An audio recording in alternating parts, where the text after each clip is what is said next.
Hello, ನಮಸ್ಕಾರ ಎಲ್ಲರಿಗೂ. ಮತ್ತೊಂದು ಲಾಗ್ಗೆ ಸ್ವಾಗತ. ಹಿಂದಿನ ಲಾಗ್‌ನಲ್ಲಿ ನಾವು ವಯನಾಡಲ್ಲಿ ಎಡಕಲ್ ಕೇವ್ಸ್‌ಗೆ ಹೋಗಿದ್ದು, ಅಲ್ಲಿ ಯಾವ ತರ ಎಲ್ಲ ಟ್ರೆಕ್ ಮಾಡಿದ್ವಿ ಅಂತೆಲ್ಲ ತೋರಿಸಿದೀನಿ. ಅದನ್ನ ನೀವು ನೋಡಿಲ್ಲ ಅಂದ್ರೆ ವಿಡಿಯೋನ ಒಂದ್ಸಲ ನೋಡ್ಕೊಂಡ್ ಬನ್ನಿ. ಅದ್ರ ಕಂಟಿನ್ಯೂಯೇಷನ್ ಪಾರ್ಟೇ ಇದಾಗಿರುತ್ತೆ. ನಮ್ಗೆ ಆಕ್ಚುಲಿ ಒಂದ್ ಕನ್ಫ್ಯೂಷನ್ ಇತ್ತು. ನಾವು ಎಡಕಲ್ ಕೇವ್ಸ್ ಮುಗಿಸ್ಕೊಂಡು ವಯನಾಡಲ್ಲಿರೋ ಅದರ್ ಪ್ಲೇಸಸ್‌ನ ಕವರ್ ಮಾಡೋಣವಾ ಅಥವಾ ಕೊಟ್ಟಿಯೂರ್ಗೆ ಹೋಗೋಣವಾ ಅಂತ ಯೋಚನೆ ಮಾಡ್ತಾ ಇದ್ವಿ. ಕೊಟ್ಟಿಯೂರ್ ದೇವಸ್ಥಾನ ನಾವು ಹೋದಾಗ ಇನ್ನೊಂದು 10 ದಿವಸ ಮಾತ್ರ ಓಪನ್ ಇರುತ್ತೆ ಅಂತ ಗೊತ್ತಾಯ್ತು. ಅದಕ್ಕೋಸ್ಕರ ಈ ಬೇರೆ ಪ್ಲೇಸಸ್ ಎಲ್ಲ ಆರಾಮಾಗಿ ಯಾವಾಗ ಬೇಕಿದ್ರೂ ವ್ಯೂ ಮಾಡ್ಬೋದು. ಅದಕ್ಕೋಸ್ಕರ ಕೊಟ್ಟಿಯೂರ್ ದೇವಸ್ಥಾನಕ್ಕೆ ಹೋಗೋಣ ಅಂತ ನಾವು ಹೊರಟಿದೀವಿ. ಈ ಕೊಟ್ಟಿಯೂರ್ ದೇವಸ್ಥಾನ ಒಂದು ಬ್ಯೂಟಿಫುಲ್ ಮತ್ತೆ ಡಿವೈನ್ ಡೆಸ್ಟಿನೇಷನ್ ಅಂತಾನೆ ಹೇಳ್ಬೋದು.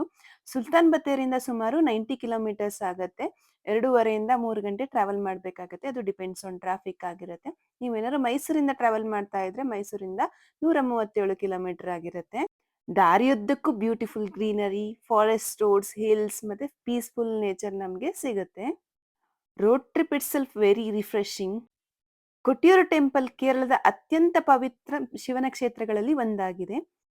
ಈ ದೇವಾಲಯದ ವಿಶೇಷತೆ ಏನೆಂದರೆ ಅಕ್ಕರೆ ಕೊಟ್ಟಿಯೂರು ದೇವಸ್ಥಾನ ವರ್ಷದಲ್ಲಿ ಕೇವಲ 28 ದಿನಗಳು ಮಾತ್ರ ತೆಗೆದಿರುತ್ತೆ. ಸಾಮಾನ್ಯವಾಗಿ ಮೇ ಜೂನ್ ತಿಂಗಳಲ್ಲಿ ನಡೆಯುವ ವಿಶಾಖ ಮಹೋತ್ಸವದ ಟೈಮ್ನಲ್ಲಿ ನಮಗೆ ದರ್ಶನ ಮಾಡಕ್ಕೆ ಸಿಗುತ್ತೆ. ಈ ಸಮಯದಲ್ಲಿ ಲಕ್ಷಾಂತರ ಭಕ್ತರು ಭಾರತದೆಲ್ಲೆಡೆಯಿಂದ ಇಲ್ಲಿಗೆ ಬರುತ್ತಾರೆ.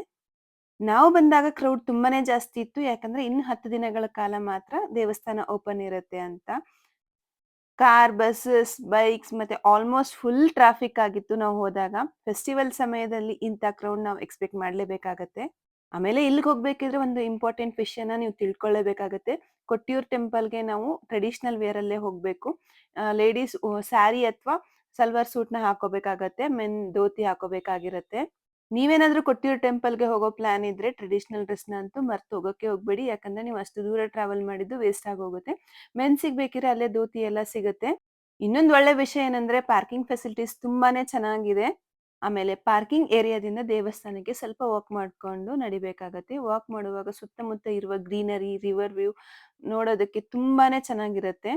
ನೋಡಿ ನಾವು ಬಂದಾಗ ಕ್ರೌಡ್ ಇಷ್ಟಿತ್ತು. ಇದನ್ನ ನೋಡಿನೇ ದರ್ಶನ ಆಗತ್ತಾ ಇಲ್ವಾ ಅಂತ ಅನ್ಕೊಂಡು ನೋಡ್ತಾ ಇದೀವಿ. ಫಸ್ಟ್ ದೇವಸ್ಥಾನದ ಒಂದ್ ರೌಂಡ್ ಬಂದ್ಬಿಡೋಣ.